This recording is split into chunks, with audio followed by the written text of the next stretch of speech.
So guys, if you're receiving pop-ups on your web browser, for the first step, you're going to head over to your web browser, then you're going to click on the three dots in the top right, and then click on extensions, and then click on manage extensions. And now, if you have a McAfee extension, you can either disable it, or you can remove it. And now for the second step, you're going to click on the three dots in the top right again, and then click on settings. And then once you're on this, on the left hand side, you're going to click on privacy and security. Now you're going to scroll down, and then click on site settings. Now you're going to scroll down again, and then click on notifications. And now you're going to scroll down again. And if you see McAfee right here that says allowed to send notifications, you're going to click on the three dots, and then click on block. You could also click on the three dots and click on remove, it's up to you. If you have McAfee installed and you want to remove it from your computer, then you're going to head over to search and type in add or remove programs. Click on it.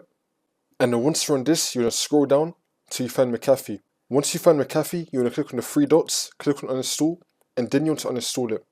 Once you uninstall it, you just want to restart your computer, and then you should be good to go.